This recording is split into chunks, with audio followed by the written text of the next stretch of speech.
Hello, my name is Tucha. In the video today, I would like to talk about the play Trifles of Susan Glaspell. My video will focus on the meaning of space and symbolic details in the play. Hope you enjoy.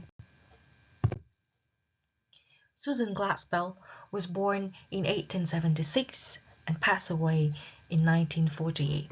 She is always mentioned as a pioneer of modern theatre.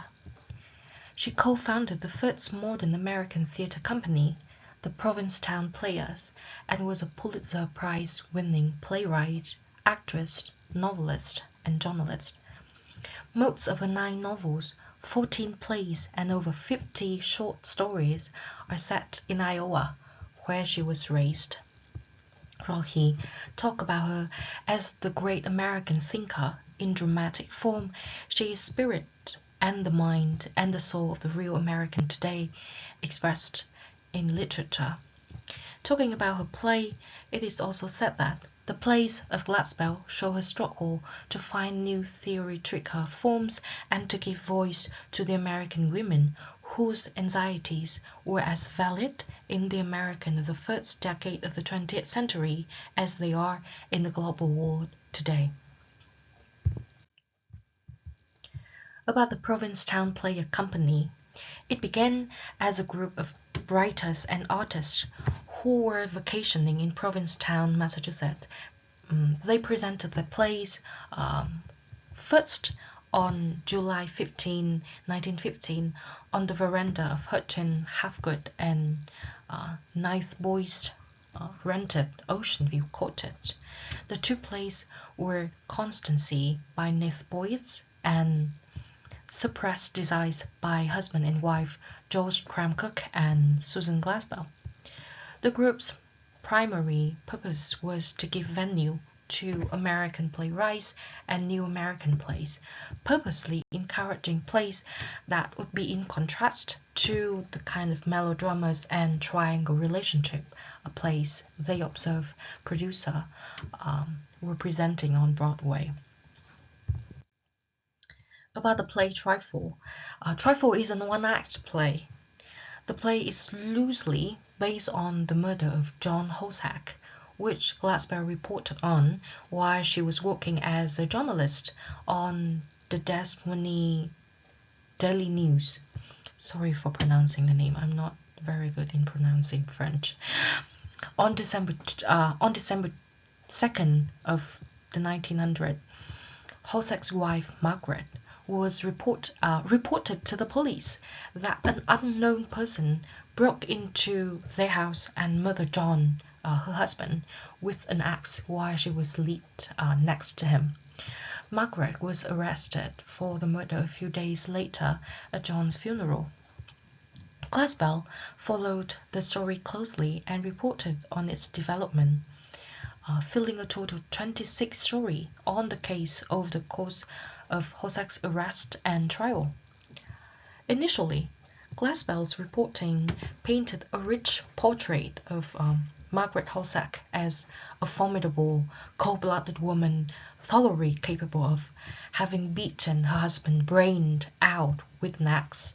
However, after Glaspell visited the Hossack family farmhouse to gather materials for her next column, her tone shifted considerably.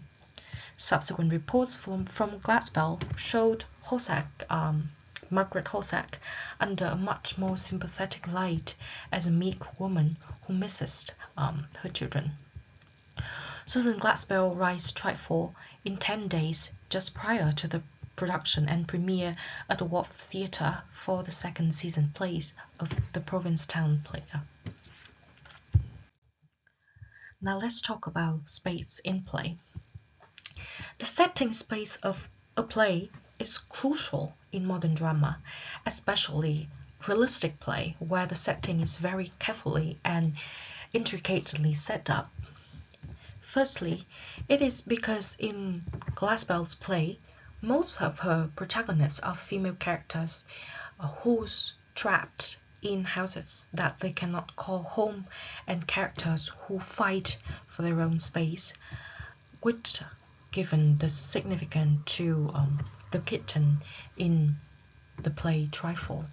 Secondly, the only space in the play is the kitchen, while the main incident of the story, which is the murder scene of John Wright, happened in another place, the bedroom, and the heroine of the story, Minnie Wright, is imprisoned and therefore invisible on the stage. The kitchen is merely the place where the sheriff and attorney comes to find the evidence and where Mrs. Hill and Mrs. Peter have their conversation about the incident. However, the kitchen itself and the details it obtained reveal Minnie's life and her situation, as well as the important evidence that prove the motives of Minnie's crime. We can see that the kitchen is clearly considered as woman's place, despite their willingness. However, in the beginning of the scene, when the men were in the kitchen, the women were dominated. They stood next to each other, nervously, when the men stooping around, judging, criticizing Minnie for not having homemaking instinct. Mrs. Peter and Mrs. Hill can only weakly defend her. The kitchen also shows the possibility of mobility of man and woman. When men are freely to go upstairs, outside, women, like Minnie, whose life can be portrayed in the kitchen, and Mrs. Hill and Mrs. Peter, who are also trapped in the kitchen the whole act. Another very small detail is the apron and the shawl. These are the things Minnie asked Mrs. Peter and Mrs. Hill to bring to her in prison. Although at first they were both perplexed with the request, they both come up with the answer that it will make Minnie feel more natural in prison because it can make her cell just like in her kitchen. This realization came naturally to Mrs. Hill and Mrs. Peter, making them realize that their lives are pretty similar. All of them are imprisoned in their own house with their duty. Another detail that we can see in the kitchen is the spoiled fruit preserved and the broken stove. When Minnie asked Mrs. Hill and Mrs. Peter to check on the fruit preserved and the stove, she knows that the fire would be out and her fruit would gone bad due to the fact that the stove was broken. On a farm, in a farmhouse, fixing or mending a stove is the job of the man. Same with fixing an unhinged door. But this job, we can see that, were not done by Mr. Wright. The cold nets, due to the broken stove, cover the room, make everyone shiver, but no one complained about him. One man accusing Minnie for not having the homemade instinct because of some dirty hand towel and pants, which was because she was taken away in hurry. It showed the double standard of man, and the fact that law is made for the sake of man contributed to the decision of the two women to protect Minnie for the sake of women. Rocking chair is also appeared in the kitchen, which is very odd detail because the rocking chair is something that we often see on a porch or in the yard, somewhere with a view and nature, so that you can relax. The rocking chair, on the other hand, appeared in the kitchen, and with some imagination, it can comes with the image of Minnie rocking back and forth inside the kitchen before or after she killed John, so that even after killing her husband, she is still trapped in the confinement of the kitchen, cannot move beyond. The rocking chair showed the impossibility of mobility, whether or not before or after her husband was killed. Another very important detail in the play is the log cabin quilt.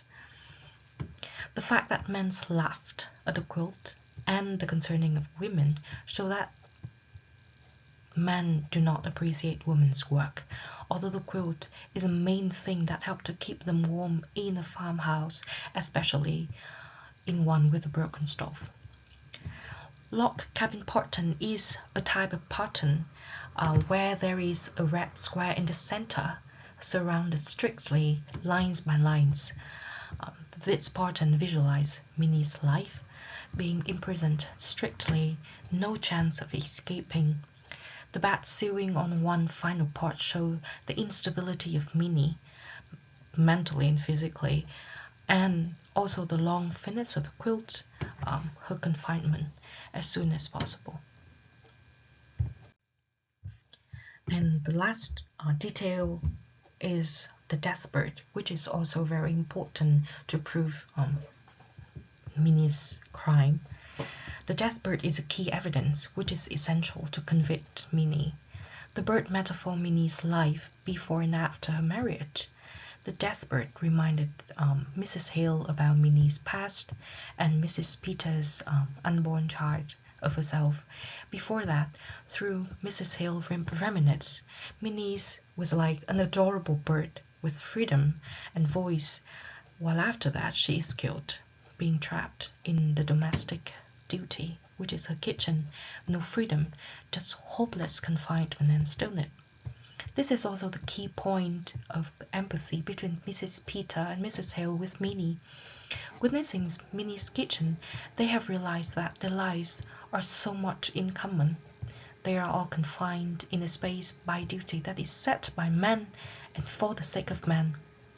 The rage and violence of Mrs. Peter when she recalled her kitten being caught in the past show that she understands and sympathizes with the motives of Minnie's revenge.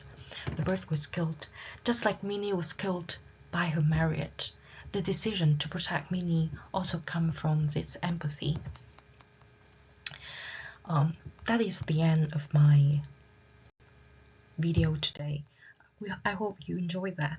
These are the work I use for reference. Thank you so much for listening.